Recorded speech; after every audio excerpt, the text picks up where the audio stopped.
So, video number 2, we're now talking about testing intelligence and how intelligence is quantified and how we measure it. You'll notice I've put the lights on here. It's getting a little bit dark outside with all the cloud cover, so everything's a little bit yellowy.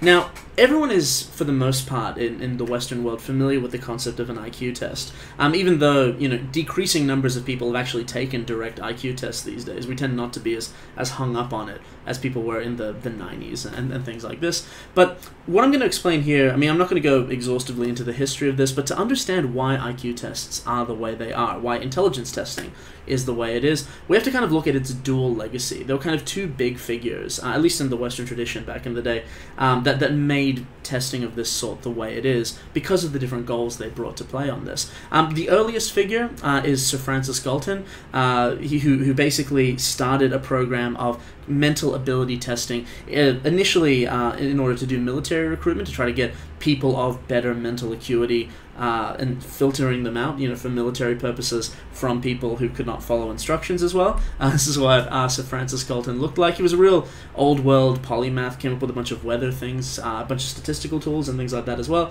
He was also the cousin of Charles Darwin, so that gives you an idea of what time period and what kind of background knowledge we're dealing with here.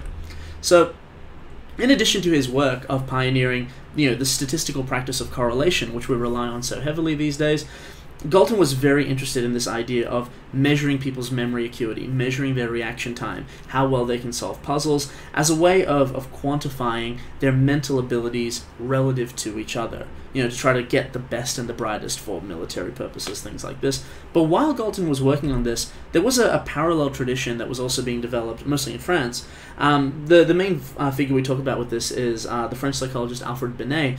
Binet was more interested in schooling and pedagogy and education in that sense. He was concerned with what causes some children to struggle in school and other children to excel at the tasks we set them. How good a job are we doing at calibrating the tasks we give to children to make sure that they're appropriate for the scholastic level we test them at. Scholastic differences were his main concern here. So this is what Alfred Binet looks like. He's got the exact opposite facial hair profile to Francis Galton. Francis Galton had the big mutton chops. Alfred Binet focuses more on the kind of mustache sort of look here, but you get the idea. Now, the important thing that came out of this is that because he was looking at this from a schooling perspective, he was less concerned with adults than he was with children and their developmental milestones. Binet was really concerned with and introduced this concept of mental age. What is the standard expectation that we have, as a society, of what children should be mentally capable of doing at different ages? We know that it increases and you gain more mental abilities as you age and mature, but if children are lagging behind this, that means that they need assistance, they're mentally behind the curve, and that some children develop these abilities faster than others, and these are the more gifted children who are interested in seeing what their higher potential is. So the way this has a bigger impact in the modern tradition and where it came, in lockstep with the Galton style tradition is when, the Binet's initial work was translated and systematized for English, mostly by Lewis Thurman. It gave us the first of what we nowadays refer to as the Stanford-Binet scales. It's an ongoing series of intelligence tests a lot of people still use these days. And the central metric that they came up with that, because of its reliance on the concept of mental age, is the central statistic we use these days, what we refer to as the intelligence quotient. So anyone who's ever heard of IQ before, or the intelligence quotient, may or may not know this, but the idea is you pitch what somebody's mental age is. The level of ability they have relative to, how good or bad they should be at doing certain tasks, based on the typical shape of the population by the age that they are, and then you divide that by their chronological age. So, in times it by 100, 100 therefore becomes the mean that things move up and down from. If you are a 7-year-old who has the cognitive abilities of a 7-year-old, you have an IQ of 100, but you'll have an IQ higher than 100 if you're a 7-year-old who has the abilities of a 9-year-old. You'll have an IQ lower than 100 if you're a 7-year-old who has the abilities of a 6 or a 5-year-old, something like this. So that's the idea. An IQ is a standardized measure with a preset mean for comparison purposes. It's set at 100. 100 is always what the population average represents, and then people go above or below that to express where they sit in the general distribution of how they do relative to other members of the population. In fact, IQ scores are usually done in such a way that the standard deviation, the distance out from the mean and the standard increment, is around, for some of them it's 10, but for most of them it's 15. So you know the shape of the curve of intelligence centered around 100 and where you fall above or below that. So I mean, this is the shape of what we refer to as a normal distribution or a Gaussian distribution. And it basically is what almost all real-world population variance looks like. You have the mean in the middle. Most people are very close to the average level of a particular skill or ability or trait in a given population.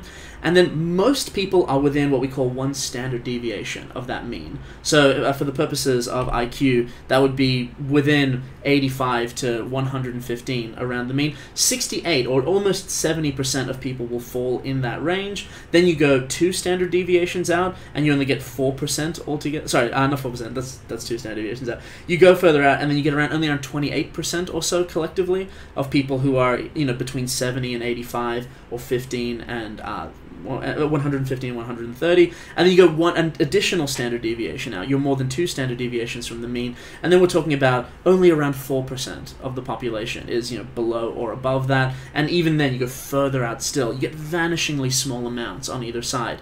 The very, very cognitively poor or the very, very cognitively gifted people on either side. That's how the distribution breaks down. Now, that basic model, the combined Stanford-Binet model, is the general template that all IQ tests, to a greater or lesser extent, are built on, although there are some important differentiations along the way. The most notable lineages of IQ tests actually come from back in this era. So we're talking about the Stanford-Binet tests, the Wechsler intelligence scales are very popular as well. They all kind of follow that model. Wechsler's main innovation on this, David Wechsler, who was another IQ theorist back in the day, was to point out that the way that the testing is done does affect the kind of results you get from people. Some people are better with numbers than they are with words. Some people are better parsing things symbolically rather than grammatically and things like this. So because of this, Wechsler introduced a basic distinction in the way he would do his testing early on that's affected the tests from there. The main difference being that he said that there is a verbal subdomain of intelligence, that's to say your word-based comprehension and reasoning skills that hinge entirely on your language abilities. But because not everybody has the same language exposures, not everyone speaks the same language, and especially back in the day, for class reasons, not everybody was literate, not everybody had exposure to literature, things like this, you also had your non-verbal intelligence, your general working memory, the processing speed with which you did things. By pulling these two things apart, you would get this very meaningful sort of look, and not only what somebody's general ability under the scene is, that is usually what their non-verbal intelligence corresponds with, but also their specialization in the set of intellectual skills that we usually associate with doing well in school, getting an office job, things like this. That's verbal intelligence. So, like I said, the main function we get out of this for health purposes is the different categories of intellectual ability. Like I was saying, the huge majority of people, almost 70% of people, 68% of people, will fall within one standard deviation above and below the mean of 100. These are people who are all really quite similar to each other in intellectual ability. Some go a bit higher, some go a bit lower. Most, stay right around 100. That's what you'd expect of anybody that you'd meet under typical circumstances. But the further away you get in either direction, you have these not only quantitatively but qualitatively different categories, which, if we speak about it broadly speaking, especially on the idea of how children develop versus the comparative abilities of adults, we would say that people with very low IQs have intellectual impairments or sometimes a developmental delay. They lag behind the expected milestones associated with their age. Or if you are ahead of those milestones, if you have very high IQ, you're described as being intellectually gifted or showing some atypical degree of talent or creativity or memory or something along these lines. So when we talk about intellectual impairment, just so that we're all on the same page here, we're usually talking about IQs lower than around 70 or so on something that has 15 as its standard deviation. And if you have an IQ that low, given the way that IQ is tested, generally you have some noteworthy cognitive impairments in multiple domains of your life. Your your verbal ability, your spatial ability, your arithmetic ability. A range of things are usually going relatively poorly for your overall IQ to be that low. And when we talk about what causes intellectual impairment, because again, most people cluster close to the mean, and there's usually some atypical etiology associated with going very far above or below the mean in that regard, especially for below. we know there's a number of different factors that can contribute to intellectual impairment. We know that there are some genetic and chromosomal disorders that contribute to, they disrupt the growth factors of your developing brain and therefore contribute to you having lower intelligence overall. Down syndrome is a common correlate of this. Fragile X syndrome, there's several of them along the way. We know that certain metabolic conditions mean that some things that usually aren't poisonous for people have a poisonous-like buildup for you based on things that you are exposed to or eat in the environment. Phenylketonuria is a really common one. That means that you can't process the precursors of phenylalanine, which is a funny word to say, but that's why, for example, there's little warnings on Diet Cokes and things like this, and Diet Pepsi, saying that, if you have phenylketonuria, this will build up as poison for you, but not for people with the typical metabolic pathways. Smith-Lemmy-Opitz syndrome, there's a bunch of them that work in that sort of way. You're poisoned by something that a lot of people have the enzymes to break down. And of course there's environmental and uterine exposures, things that you're either exposed to after you're born or you're exposed to after you've started gestation, and that comes through the uterus while you're developing. Fetal alcohol syndrome is probably the one that most people are familiar with there, that your cognitive calibration and the fine calibration of how your brain works and how a lot of the sensitive systems of your body works are disrupted because you were exposed in the uterus to high amounts of alcohol breakdown products, often due to alcoholism in a mother or something like this. All of these things impede intellectual development, put you at a greater chance of being intellectually impaired relative to your peers. Approximately 3% overall, with modern statistics, of the Australian population have some degree of noteworthy intellectual impairment, either measured as overall low IQ or as having extreme deficits in some particularly important cognitive abilities. 61% of that 3% have severe limitations in their activities of daily living. That's important from an allied health perspective, and requires some degree of routine assistance or other health interventions in order to get by.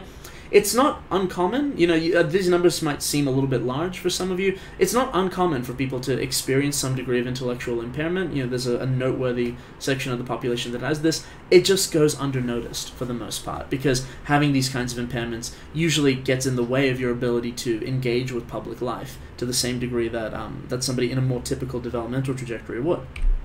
And now when we talk about intellectual giftedness, that's kind of an embarrassment of riches in that sense. That's when something went so smoothly, or you had such an overabundance of growth factors in your cognitive development that your IQ exceeds around 130 or so, and you're in this threshold where you have great problem-solving abilities and often some form of highly novel thinking, particular creativity in a particular domain, like Mozart or something like this, or you just pick up things really, really easily.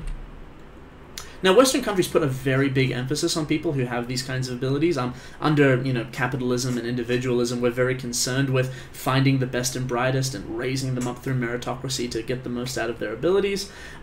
Generally speaking, outcomes are not super great for people who are very intellectually gifted, and part of that seems to have to do with the extra amount of pressure we put on them to achieve their potentials, find things that are adequately stimulating for them, things like this. Just to give everyone a quick idea before I close off this section, it's a little bit longer than the previous one. When we talk about IQ ranges, again, when we talk about people above 130, 140, we're talking about people who are genius or near genius intellect versus, just being considerably above average, entering into, average, dullness, borderline deficiencies, and then what in the old world language was a kind of feeble-mindedness in that sense. It varies a little bit based on what the standard deviation of the scale you're using and how modern your classifications are.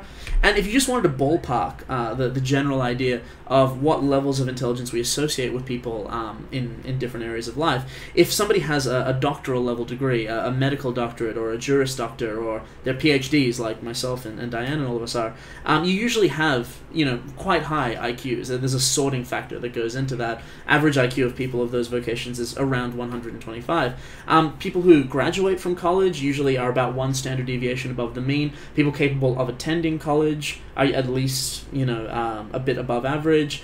And then, the means move along in that sense. Part of what we associate with people who are working class, low-skilled workers, or people who have low educational achievement in terms of elementary and high school we're usually associating that with the degrees of cognitive impairment that may have additional knock-on health factors, that may have issues in terms of requiring additional assistance, requiring additional interventions on your life. So yeah, just reminding everybody the shape of the Gaussian distribution. Next up, the limitations and problems with this IQ testing I've been talking about. I'll see you in the next video.